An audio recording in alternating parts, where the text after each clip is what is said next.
Welcome to the Stoic Responder Podcast. I'm your host, Christopher Healy. As a special agent who spent more than 15 years conducting large-scale fraud, money laundering, and public corruption investigations, Stoic philosophy provided a mindset edge that became the foundation of my professional success.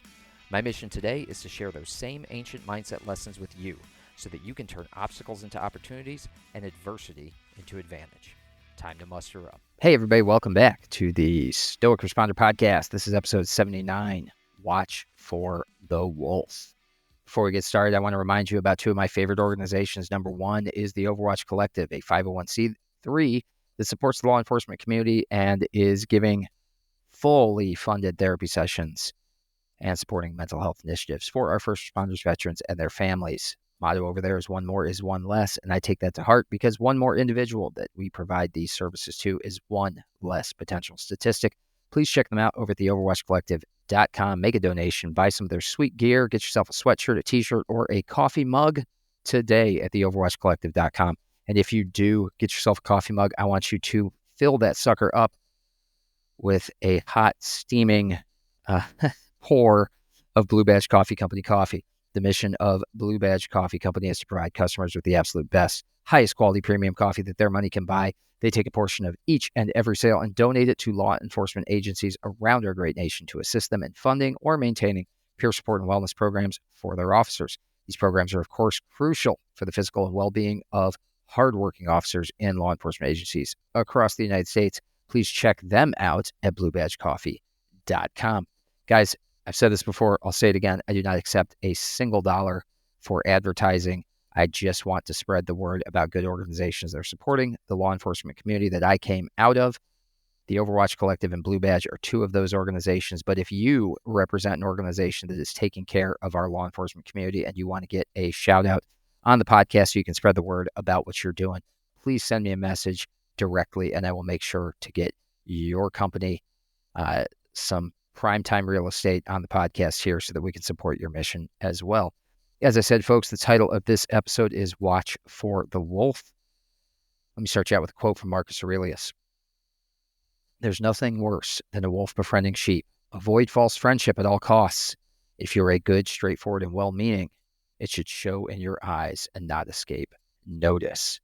All right, guys. I don't dig into biblical topics very often on this podcast. I sometimes do because the time of the early Christian church corresponds with the reign of Marcus Aurelius. It corresponds with Seneca's time on earth. And so there is a overlap of ideas sometimes between the philosophical school of Stoicism and the theological school of the early Christian church. And there's been a lot of discussion about this, about how the cardinal virtues that are presented by the Stoics and the cardinal virtues that are discussed by people like Thomas Aquinas really have a lot of overlap. There's been a lot of discussion about how of all the Greek and Roman schools of philosophy, the Stoics got the closest to capturing the essence of what it is to be a moral and ethical Christian.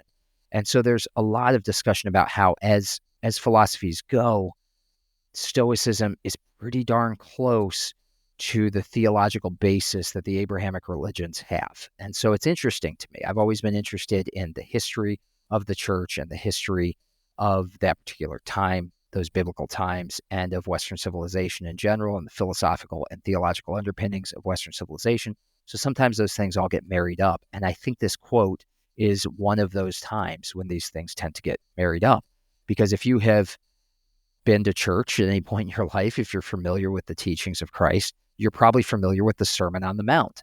It's one of the most widely quoted sections of the Gospels, and it includes some of the best-known sayings that are attributed to Jesus. I'm not going to get into all of it, but among the verses and prayers recounted in the Sermon on the Mount and in the different Gospels is the idiom that's recounted in Matthew 7:15 that warns Christ followers to, quote, beware of false prophets who come disguised as harmless sheep, but are really vicious wolves. Now, that's from the New Living Translation. Your version of the Bible, depending on your faith tradition, might have it a little bit different. But how similar is that to what Marcus Aurelius is saying, 150 years later? There's nothing worse than a wolf befriending sheep. Avoid false friendship at all costs. If you're not good, straightforward, and well-meaning, it should be shown in your eyes and not escape notice.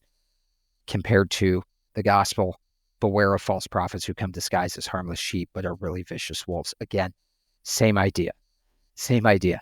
Now, Marcus Aurelius reigned during the early days of the Christian church, again, about 140, 150 years into the kind of history of the Christian church.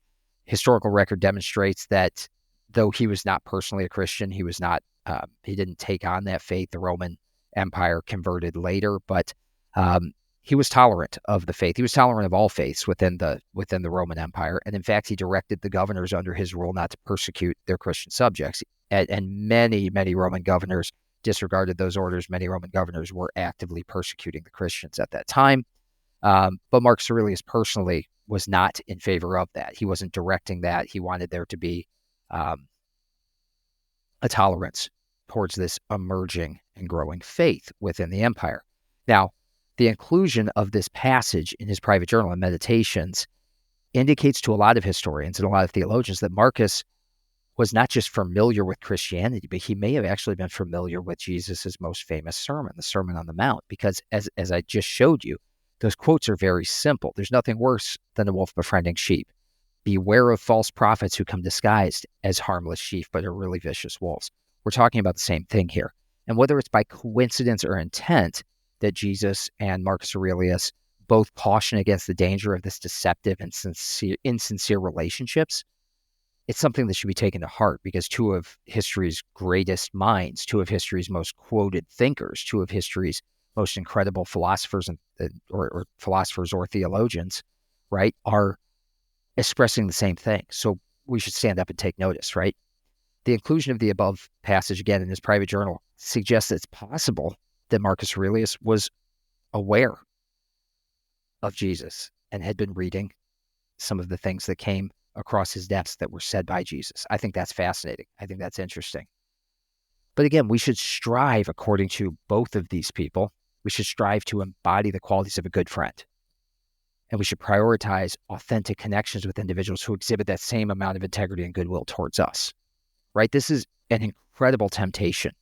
If you're listening to this and you're in a law enforcement profession, if you're in a first responder profession, this is an incredible temptation to associate with others who may not have our best interest in mind. We are so prone to go along to get along. We are so prone to shut up and not be the squeaky wheel, to not draw attention to ourselves. So we look at things and see things that are that warning, that are the wolf befriending sheep, that are the bad guy who's going to drag you into a bad situation, that are the false friendship that could cost you everything, that are the false prophet disguised as harmless sheep, but really a vicious wolf.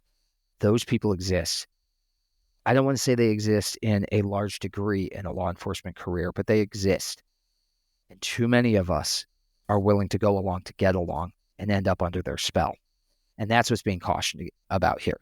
We have to be cautious about wolves in sheep clothing, because false friendships lead to betrayal, they lead to manipulation, they lead to emotional and professional harm. So we have to guard against them at all costs. I have become, in my adult life, much more discerning in the friends that I keep. I have friends that are close and personal to me. I have friends that I've had all my life that I consider dear and close friends. But I am very, very, very, very, very cautious about who I bring into my life right now. One big reason for that is something I've talked about openly on this podcast, and that is an incident that I had in my office where I had to put my own boss behind bars. I had to blow the whistle on my own boss. I had to blow the whistle on two guys in my office that I considered friends when they violated the law, when I watched them break the law. One of those guys was fired. One of them went to jail.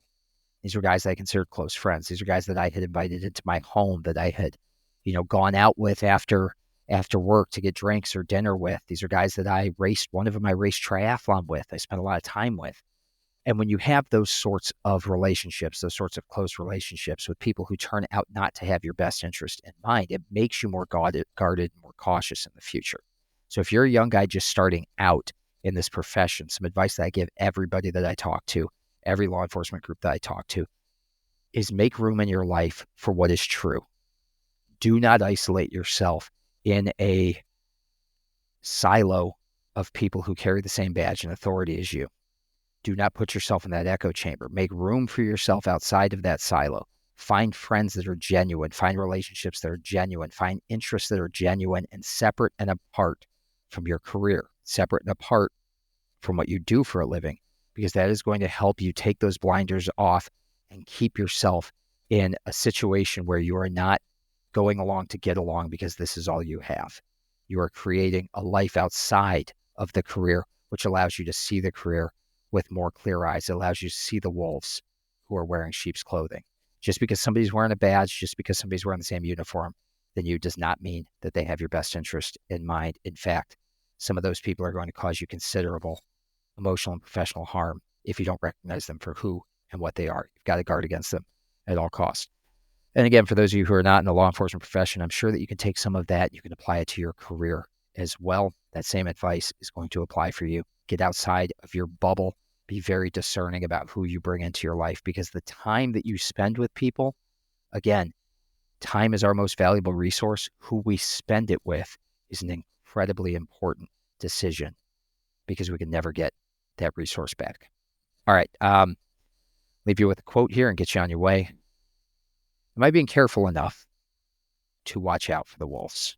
Ask yourself that. How often do we really ask ourselves that? Write yourself a journal prompt. In fact, maybe make a list of the people in your life that you probably shouldn't have invited behind the curtain, that you probably shouldn't have let get as close to you, and be cautious. I'm not saying be paranoid. I'm not saying be on guard all the time, that anyone and everyone has it out for you or is going to cause you problems. But you know when you get that little spider sense in the back of your mind, you know when you get that little like hair going up on your neck that, yeah, this guy's a lot of fun to hang out with, but he's going to put me into a bad situation eventually. Listen to that voice in the back of your head. But sometimes it helps to write it down. So write that down. Am I being careful to watch out for the wolves? And answer that question. If the answer is no, then get careful. All right, folks, thanks for listening. If you'd like to support this podcast, there's a few ways that you can do so. Number one, pick up a copy of my book, In Valor, 365 Stoic Meditations for First Responders. It's available on Amazon, Barnes & Noble, anywhere you get your books.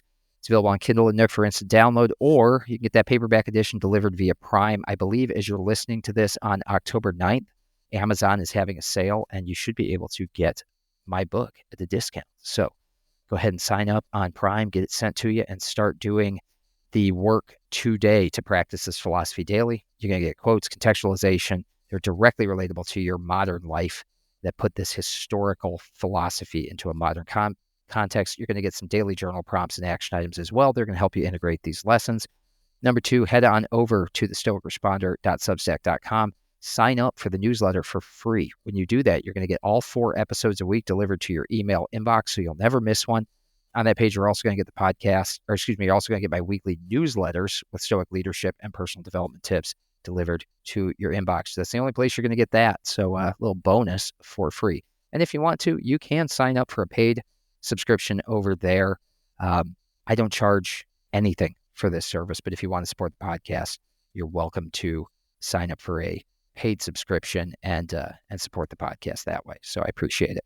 And finally, the easiest thing you can do that will cost you nothing is to like, share, and subscribe this podcast wherever you're getting it, whether that's on YouTube, Apple, Spotify, Substack, wherever. Like, share, and subscribe so that others can learn about what we're doing here.